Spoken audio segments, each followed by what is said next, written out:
Itinuturing ng suspect ang dalawang dating pulis na isinasangkot sa pagpatay sa beauty pageant contestant na si Geneva Lopez at kanyang Israeli boyfriend na si Yitzhak Cohen. Tinitingnang ugat ng krimen ang lupa ng isa sa mga suspect na isinanla niya sa magkasintahan. Balitang hatid ni June Veneracion.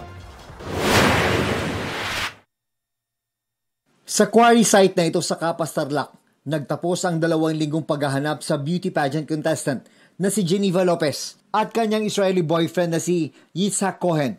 May tig-2 tama ng bala ang magkasintahan base sa autopsy. Ayon sa mga otoridad, itinuturing ng suspect sa krimen ang 2 dating pulis na kinilalang sina Romel Aboso at Michael Giang. Nag-awol at tatanggal sila sa serbisyo noong 2019 at 2020. At base sa kanilang investigasyon, ang ugat daw ng krimen. There was that plan of killing itong magnobya na to. So makikita nyo, ayaw ibigay ni Giyang yung lupa na isinanla niya kay Geneva. June 21 raw na makipagkita ang magkasintahan sa mga suspect sa Barangay Armenia, Tarlac City. Pinalabas daw na nagsanlang suspect na meron siyang buyer ng lupa. Pero ang intensyon daw talaga ay itumba ang mga biktima dahil ayaw niyang ibigay ang naisanlang lupa. Kinabukasan June 22, natagpo ang nasusunog ang SUV ng 2 sa Tarlac.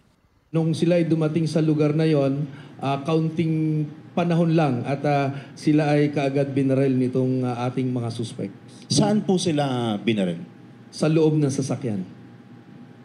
Yung po ba yung sasakyan na nakitang nasunog sa daan? Yun yung sasakyan na nakitang nasunog. Isinasailalim na sa forensic examination ang mga baril na nakuha mula sa 2 dating pulis. May 3 sibilyan ding hawak ang mga otoridad. Patuloy namang pinaghahanap ang 2 iba pa.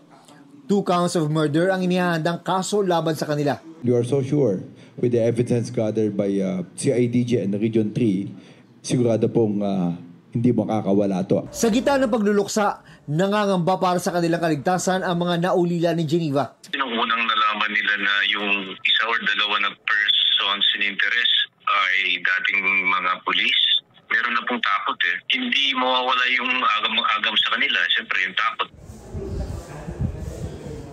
Nakaburol ngayon sa Pampanga ang mga abo ni Geneva.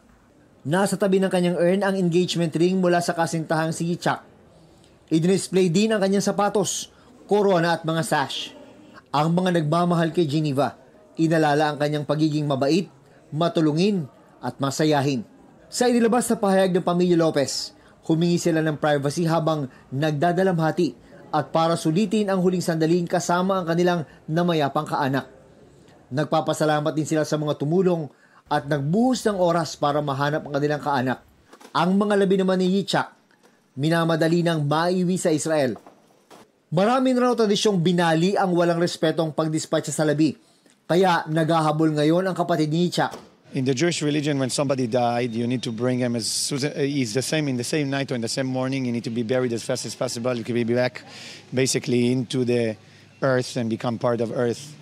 This is the normal tradition. My brother, unfortunately, was killed and put in the earth, and now we took him out again as fast as possible to put him back again. This is the Jewish religion, the tradition. Dadalhin muna raw ito sa Pasay kung saan ito ikakahon, saka ibibiyahe kapag naayos na ang mga dokumento. Wala na raw burol sa Pilipinas. So we have to do it in 2 or 3 days. We have to finish everything. We've been authorized always by the embassy to help the Israel na tao na every now and then pag may Israel na namamatay, we have to accommodate them. Umaasa ang kapatid ni Yitzhak na hindi titigil ang mga otoridad hanggat di nabibigyan ng hustisya ang pagkamatay ni Yitzhak at Geneva. We will make sure that the ends of justice will be served to the family of Yitzhak and to the family of Geneva. Talagang ang hustisya ay kakamitin natin na ito at talagang ipapakulong natin, mabubulok sa kulungan itong mga taong ito. June Veneracion, nagbabalita para sa GMA Integrated News. Kapuso, para sa mga maiinit na balita, mag-subscribe sa GMA Integrated News sa YouTube. Sa mga kapuso naman abroad, subaybayan nyo kami sa GMA Pinoy TV at sa www.gmanews.tv.